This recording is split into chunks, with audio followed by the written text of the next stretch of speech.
La Russie confirme que la campagne médiatique sur sa position vis-à-vis de la crise en Syrie est contrefaite et que Washington déforme le contenu de la déclaration de Genève. Nos forces armées liquident un grand nombre de terroristes et leurs dirigeants.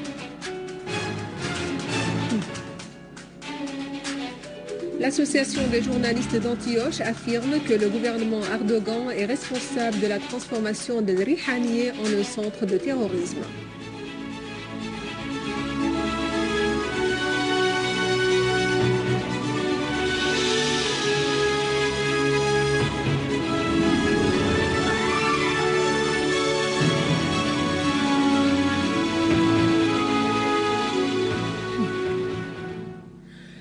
Bonsoir, voici notre journal. Le sous-secrétaire général des Nations Unies pour les affaires humanitaires, Valérie Amos, visite actuellement la Syrie et examine avec les ministres des Affaires étrangères, de la réconciliation nationale et des affaires sociales les mécanismes de la coopération existante entre le gouvernement et les organismes des Nations Unies travaillant dans le domaine humanitaire.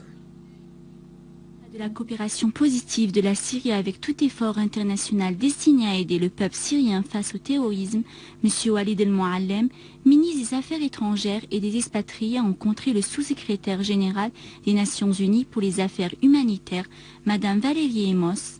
Les deux parties ont exprimé leur satisfaction de parvenir à un accord sur un plan d'intervention humanitaire en Syrie. Al-Mouallem a affirmé que la Syrie apprécie hautement les efforts des Nations Unies et qu'elle veut coordonner avec l'organisation internationale pour faire parvenir les aides humanitaires aux personnes affectées par les attentats des groupes terroristes contre les propriétés publiques et privées. Al-Mouallem a affirmé que les sanctions imposées par les États-Unis et les pays de l'Union européenne à la Syrie étaient à l'origine des souffrances du peuple syrien, appelant à les annuler. Le ministre des Affaires sociales et du Travail, Jassem Mohamed Zakaria, a pour sa part examiné avec Amos l'action humanitaire et les mécanismes de la coopération entre le gouvernement et les organisations des Nations Unies. Zakaria a souligné les efforts déployés par le Haut Comité de secours et ses branches dans les gouvernorats et les moyens de surmonter les difficultés entravant l'acheminement des aides aux familles affectées.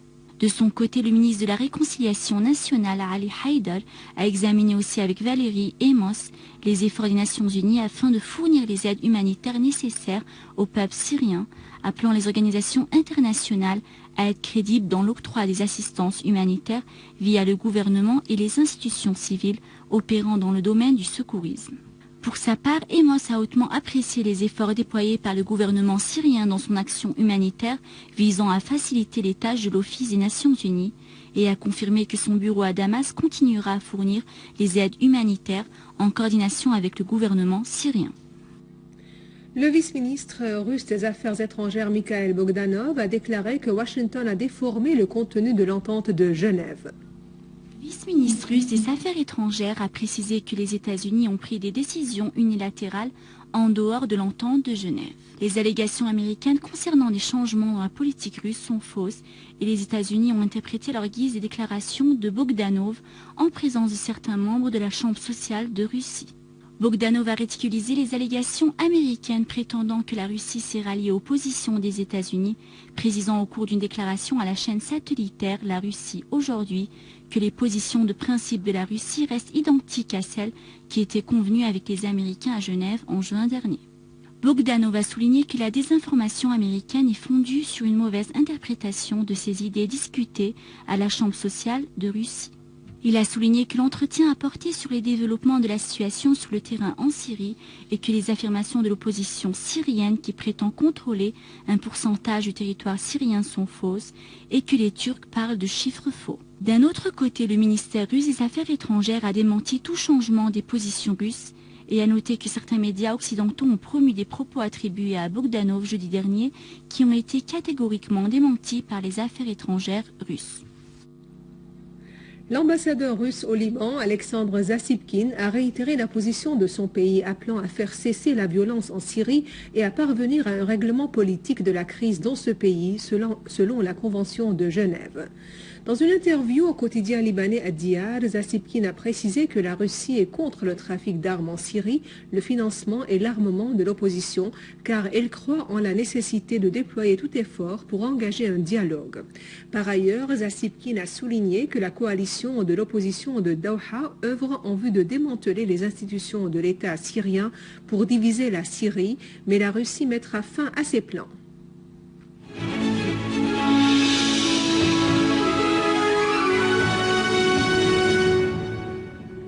En coopération avec les habitants de la région de Barzeh al-Balad à Damas, les services spécialisés ont désamorcé une voiture piégée et télécommandée portant près de 1000 kg de matière explosive forte garée dans un marché populaire peuplé.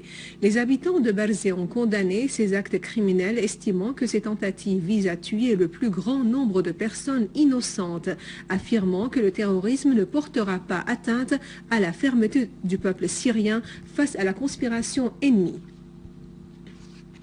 L'Association des journalistes d'Antioche a tenu une conférence de presse sur les pratiques des groupes terroristes armés soutenus par Erdogan dans la région frontalière avec la Syrie, Al-Rihaniya.